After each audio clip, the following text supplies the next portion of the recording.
want to welcome you to the KFXB-CTN show called All Things Recovery. It's a new segment of the Connect show. And we've got a guest here that we've had twice before by the name of Michelle Sheridan. And we are doing part 3 today because we have had so much to talk about that I thought, well, one more session that would be great. So I welcome you to the show today, Michelle. Thank you. And earlier when I was talking to her, it's like, where are we going to start? I said, we're going to start right where we left off. And at the time we were talking about her work with the youth in the area of recovery. This is All Things Recovery, so we talk about the lives of people who have overcome. I talk to people that work in this arena. And so we can all learn and we can connect. And that's how we're going to overcome all this, by us learning more about substance use disorders. So, let's start off, Michelle. Okay. Well, last time we talked about the work that I've done with youth, the 3rd grade kiddos, but also elementary kiddos, the other program with the diversion program, and how I'm able to work with those kiddos after they've had their first encounter with alcohol. They also have it for drugs. And I think the biggest thing, knowledge is power. We've talked about that before, but even more so, I think, is just building those relationships. I believe that God made us to be relational people. He gave Eve to Adam, you know, and then told them to be fruitful and multiply. So I really think that he meant for us to be relational. His second scripture, second most important scripture, is to love, you know, other people, love our neighbors. And I think that's very important. And just as we're going through this world, and sometimes obviously love looks different than what we think it looks like. And it looks different to each different person. So we talk about healthy relationships. So many of these folks have had relationships that weren't healthy or didn't have that model to follow. And so mentoring is a big, big thing in helping those recover. It's finding good mentors where they can have healthy relationships or watch how a healthy relationship takes place. And then when we go a little further, we look at, really, Jesus set the model.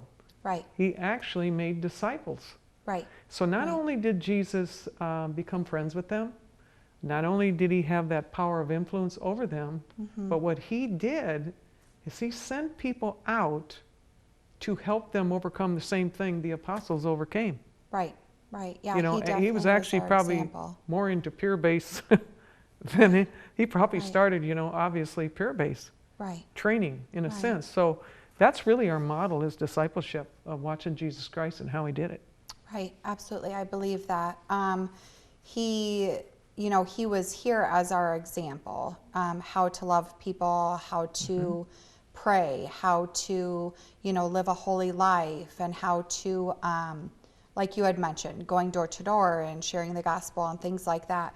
But again, looking at that relational piece, you know, they traveled together, they ate together, watching someone else in their walk with God, and being able to go through the things of life, maybe people that have already been in the same situation, or, you know, something of that sort. It's very powerful to have someone that you trust, that you know is in the Word of God, and have them be able to help guide you and lead you through stuff as an example. You know, also you look at the Sermon on the Mount and how a good mentor is an instructor, is a teacher.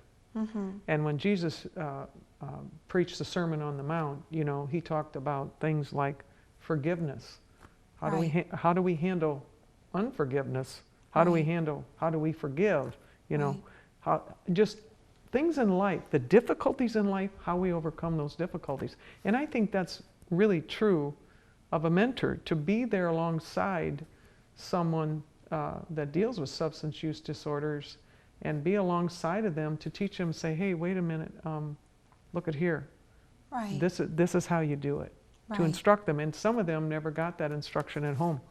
Right, and that's the thing is sometimes, you know, if they grew up in that environment, they may never had the opportunities or didn't learn the healthy ways to deal with stuff. But even, you know, being a part of the community and being in the environment, if you're having someone that's mentoring you, even becoming that friend of you, whether it's, you know, doing Bible studies or even, you know, having game and movie nights or going out and going bowling, finding those things that are healthy, you know, that someone enjoys doing, but that you're also having time building those relationships. It's powerful to be able to kind of intertwine daily life and also being able to show and demonstrate a healthy way of doing it. So I agree. yeah. It's amazing when you think, though, that in society we have all this terminology. And if you just look in the scriptures, Right. you'll find anything that Jesus did or the way that he did it is always the best. Right. And yeah, he's Like you definitely said, he's our best example. Yeah, for sure. So discipleship is a very, very, very powerful thing. He surrounded himself with certain men that he basically handpicked. Right. And you stop and think about that. If you're in a program, honestly, there are some that really are motivated, some that really want to do the program, and then there are others that don't. Right. And for those that really want to do it, those are ones that are going to rise to the top, that you can take and alongside you and train them and teach them so they can in turn change the lives of other people. Right. Well, and it's, you know, a lot of times through addiction, whether it's drugs or alcohol, you know, people, you hear they get to a point of rock bottom or they have to get to a place where they do want to change. Sometimes they don't know how to change. Sometimes they don't know even the first step, but that's where, you know, having someone come in, you know, I talked about what does that person need now, you know, whether it was working with the ladies or the men in the correctional facility center and looking at, you know, what do we need right now to help move you in a more positive direction? But it's the same thing with discipleship or mentorship. You know, as Jesus went around, he was, you know, walking in cities and towns and he was addressing the need of those people at that moment. And being able to do that and then to show love and you start to build relationships and that's really what it is. I know we, for years, have had different things like the game nights, the movie nights, even, you know, we've gotten together and served at the mission or gotten together and gone into nursing homes. And I think, too, people just seeing that they do matter, you know, we talked about that they're loved, that they have a purpose, that they matter, and how they can also impact other people's lives.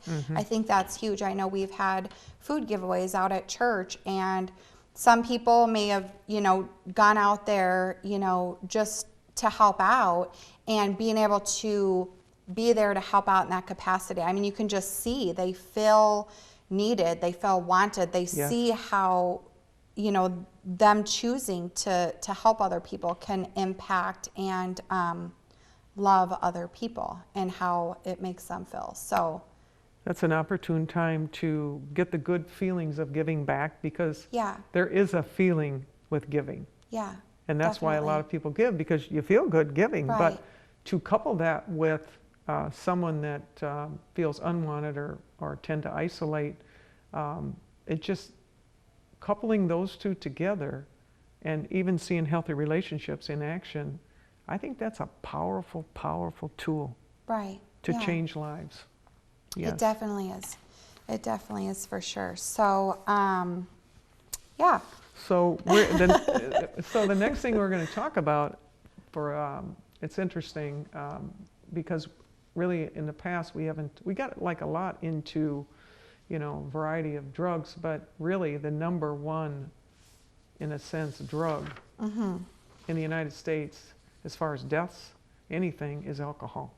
Right. And that can be overlooked because people think, well, it's just alcohol.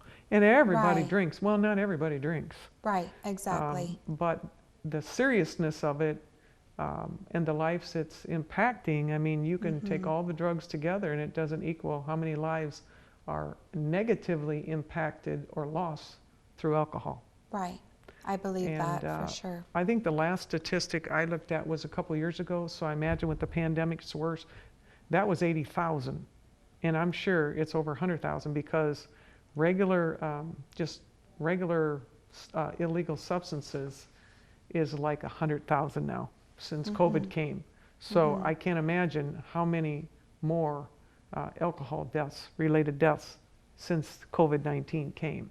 Right. Well, and depending on who I'm talking to when, whether it's the diversion kiddos or driver's education or the statistics and what I'm talking about with them kind of change. But I mean, whether you're talking about teenager fatalities, that is the highest group when you're looking at alcohol-related deaths, are that 16 to 20-year-old.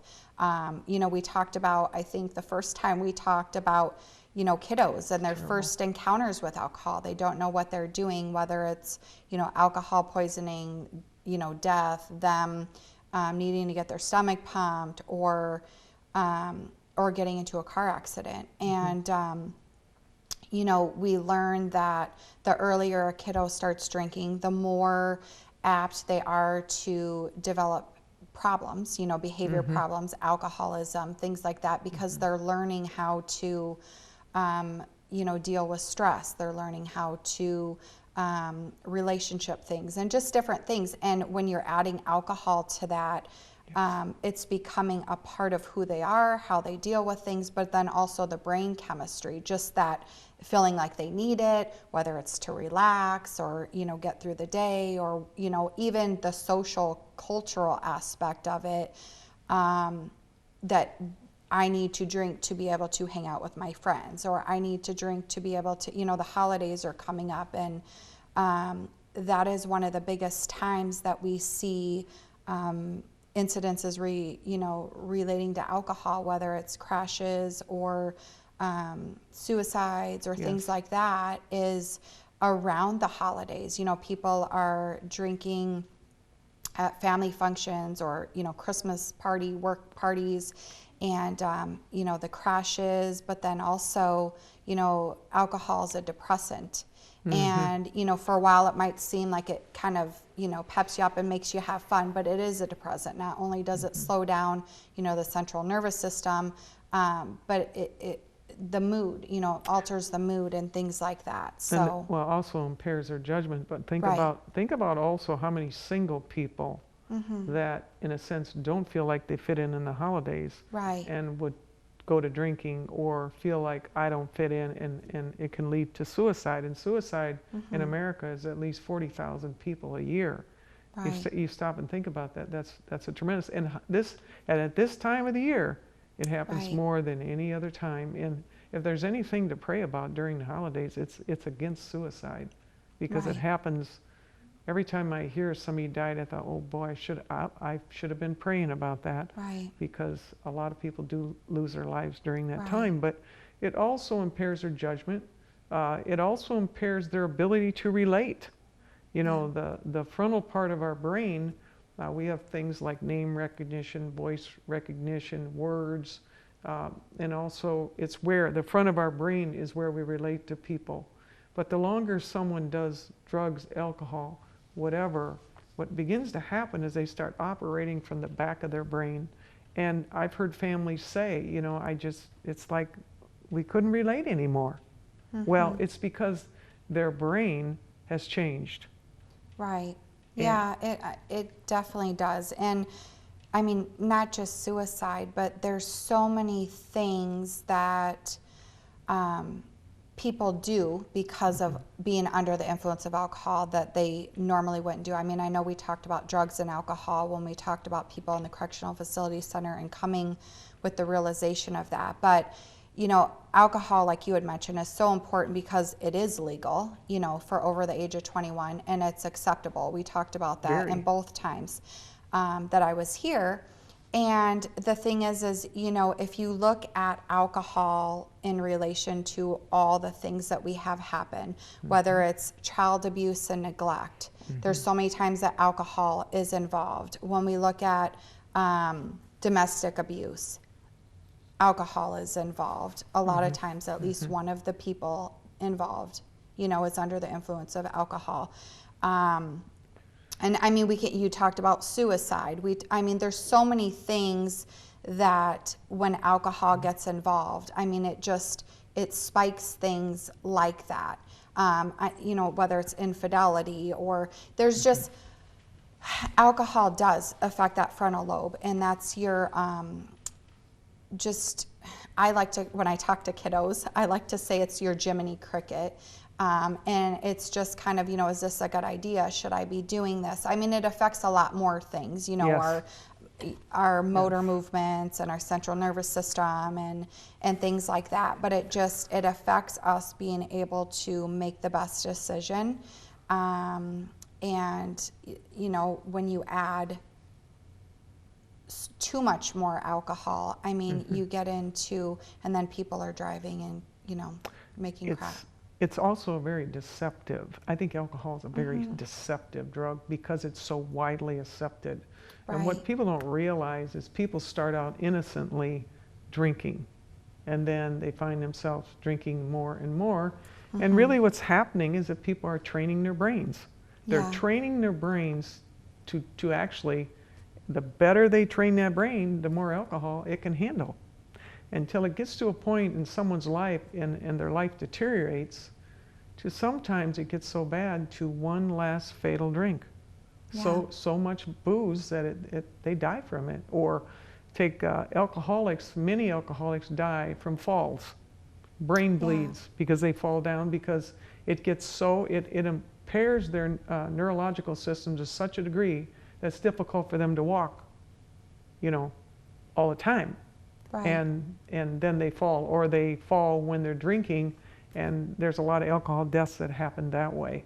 But it's very deceptive because when they're young, they start out and they're, you know, young kids, and then it progresses and they're going to parties, and then they have their kids, and, you know, and then they, you know, they may stop. A woman may have a baby and then picks it up, and the drinking just gets more frequent. It might start out with beer, and it usually ends with something like vodka. I mean, vodka's so cheap, you can get it anywhere. You get practically a gallon of it for like $17 or $18. And I really do not like it that when I grab a morning paper, the very first thing wrapped around the front of that paper is a big booze ad. I have a real hard time with that anymore. Because if we lose one person from alcohol, that's too much. And you know, when it's smashed right on the front page, what's that tell the kids? What's that tell people, you know, about drinking? It sends a big, powerful message, and really, when you stop and think about it, it's all about money. Well, and it's interesting that you bring this up. I know we weren't planning on talking about it, but I just spoke with students this morning. What we're talking about right now is advertising. And, you know, last time we had talked about tobacco, so smoking, chewing tobacco, got into the vaping. And so this time we were talking about advertising. And, you know, last time I met with them, when we were looking at all the effects of tobacco and alcohol, or tobacco and things like that, they were, well, why would people do that then? Why would they make that? You know, why would they make cigarettes? Right. Why? And so today we're, you know, now we're in this lesson, we're talking about advertisements, and you know, and I pulled them up, you know, one's for chewing tobacco, one's for alcohol, one's for cigarettes, where they can see, you know, the ploys of the advertisers to try to market to teens and to market to children and to market that these things are good for them. And you know, some of them picked up, well, I've seen things, you know, and the commercials at the bottom, real quick, it goes by the stuff that's not good for you, or and I said, that's absolutely right. And so, you know, whether it's this type of advertising, but I know the one time we had talked about even media, you know, music and media, and just the messages that that gives to us too, about, you know, the drinking and the alcohol and the unhealthy relationships. And or how about, you know, when I went to high school, I love this. There was this picture of this lady, and she was not attractive at all. Okay, and it probably showed her with a cigarette or something and said smoking is very glamorous, but that's exactly the way it's tried. It is painted as it's like the good-looking Marlboro man on the posters. We looked at those today. You know, We looked at the cowboy. I'll bet you did. We did. All those. And, but you know, it even goes further than that. Have you noticed anymore when you go into a convenience store, you go into a drugstore, the first thing you bump into when you go into that store is booze. Right. And I think to myself, as someone that would want to mentor people in recovery, I'll be honest, be transparent. I wouldn't go in that place because for those folks, it's a trigger. Well, and the thing is, here's a double-sided thing. Most of the time, a lot of folks that have substance use disorders are on some type of pharmaceutical drug. So they go into that place to get the drugs, the pharmaceutical drugs, and there is all kinds of whiskey and vodka and beer and every other thing right there in the way. Well, for me that would want to mentor someone, I would say avoid that drugstore. Yeah. Well, and the Bible tells us to be sober-minded, and for many reasons, you know, to be able to, you know, we talked about last time walking in the Spirit and being able to overcome all the different things, you know, the root level things, addictions, you know, relationship things. Yeah. And there's power in being sober and having God kind of over your mind and over your spirit. And yeah, so I think it's imperative to keep our minds that way. It is. It's to be aware. Sober-minded is to be aware and be wise. It's what it really means. But the next thing, we're just going to talk about a few gaps that we've talked about a lot of times on this show, the gaps after someone leaves incarceration or someone leaves treatment. There's quite a few. And that's a gap that's not addressed very often in society.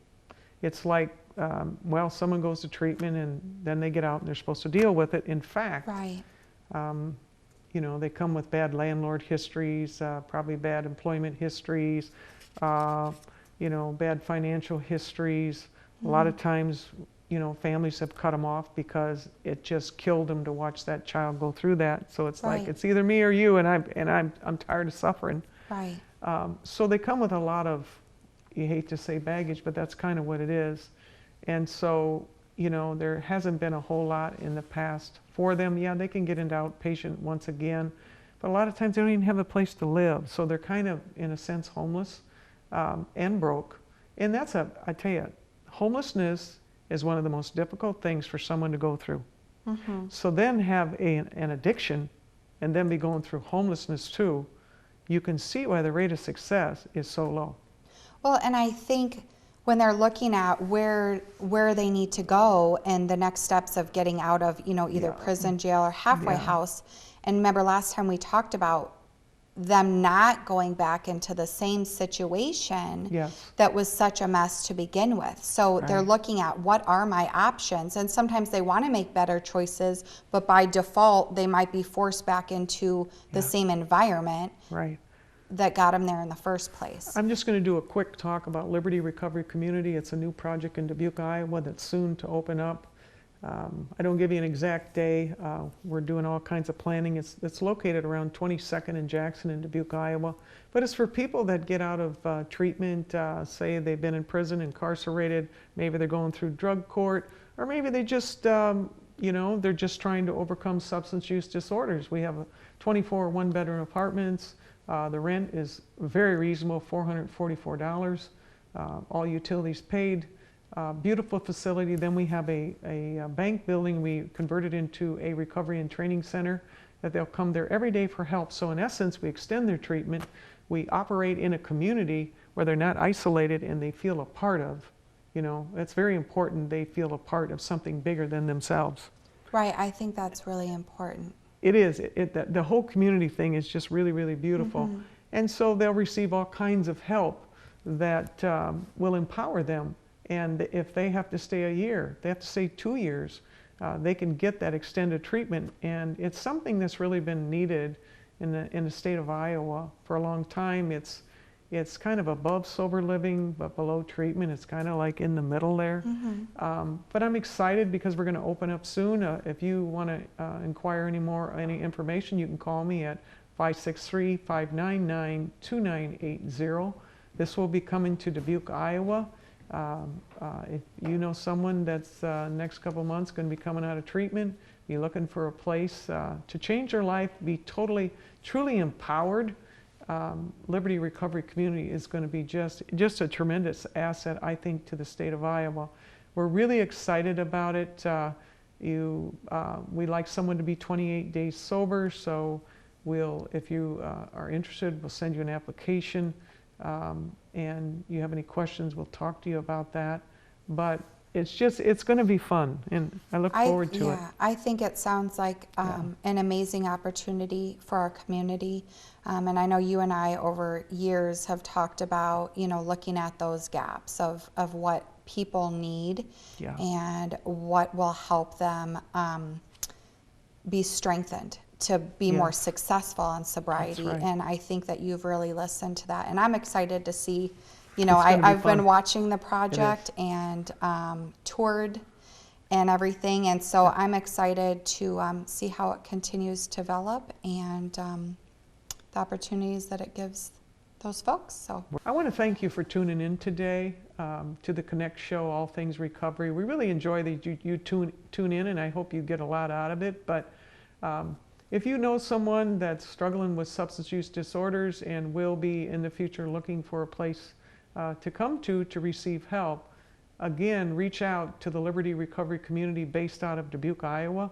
And that phone number is 563-599-2980. I pray you have a blessed day. We've enjoyed you today tuning in, and God bless you.